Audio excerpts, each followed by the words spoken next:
السلام عليكم خوتي، مرحبا بكم. عندنا واحد الكيكه كتجي هشيشه وبيضه ومزيونه، والمكونات ديالها المهم عاديين. الاختلاف اللي كاين انا غادي نقول لكم شنو كاين. المهم عندنا 3 البيضات، وعندنا كاس د الزيت يعني 160 غرام. كتجي كاس العنبه شويه هذا مرخوف ماشي مدكوك. عندي 80 غرام ديال النشا، وعندي واحد الليمونه كبيره بشرطه البشره ديالها الصفراء وعصرتها وكملت عليها بالماء، يعني عطاتني واحد 4 كاس، انا كملت عليها بالماء. هذا الاختلاف اللي كاين. وعندي نص كاس ديال الزيت صافي. عندي 200 غرام ديال الدقيق، وعندي واحد الشاصيه الزا ديال البرتقال، بغيتو الزا عاديه عملوها. وعندي الخماره. يلا شوفوا الطريقه. مرحبا بكم، فعلوا الجرس، اشتراك ومرحبا بكم. يلا غادي نعملوا 3 البيضات.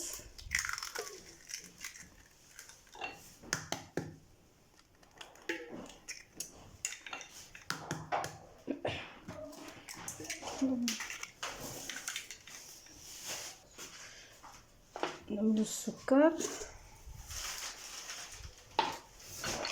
نعملوا الزا،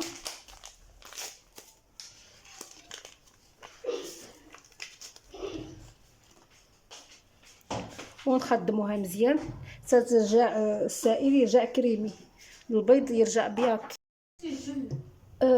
المهم قطعت الفيديو. المهم انا عملت نص كاس الزيت اللي كان عندي مصور، نص كاس الزيت، وزيدت معاه ديك البشيره د الليمون وتقيمسه د الملحه. الملحه هي اللي كتعوض دائما في الكيك في الحلويات، الملحه هي اللي كتعوض المذاق ديال الحاجه حلوه. صافي الخليط ديالنا غنضيفوا ديك الليمون والماء ونحرك غير بالويسك.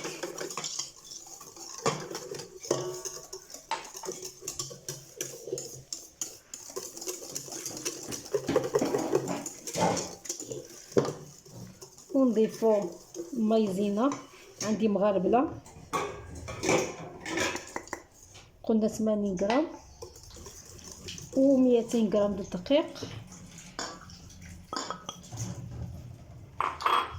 غادي نضيفوا الخماره اذا كبيره ولا 2 خمار، ونخلط.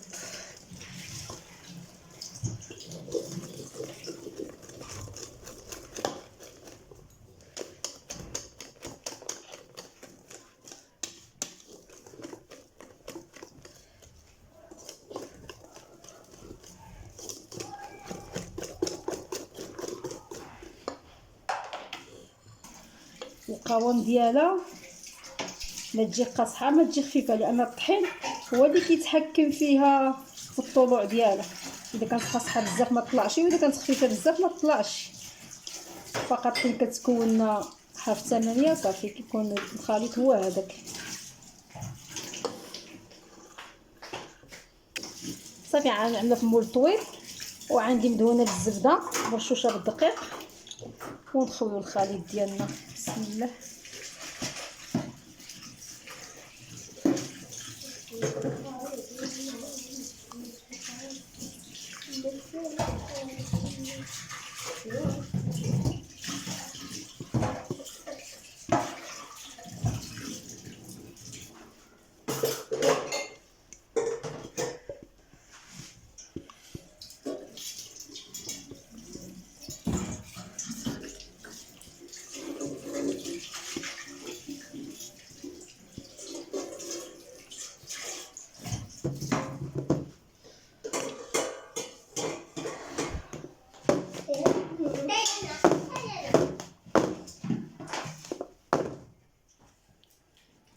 صافي وكندخلوها نفران.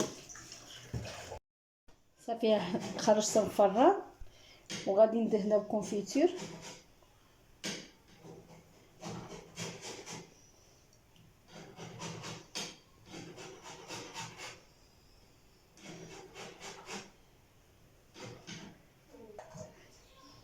وغادي ندير لك كوكو من فوقي كتزيين وصافي. زوقوها باش ما بغيتو.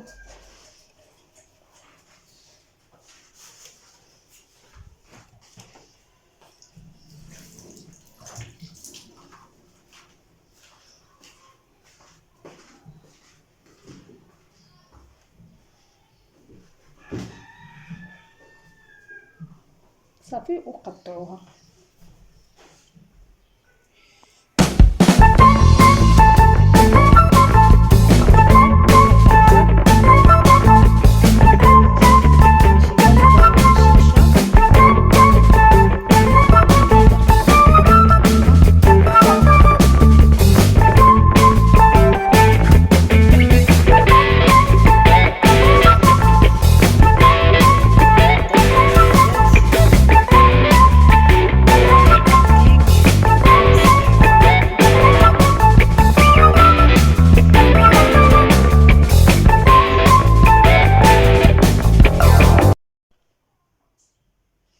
الكيكه كيفاش كتجي بيضه وهشيشه وفي نفس الوقت فيها النكهه ديال الليمون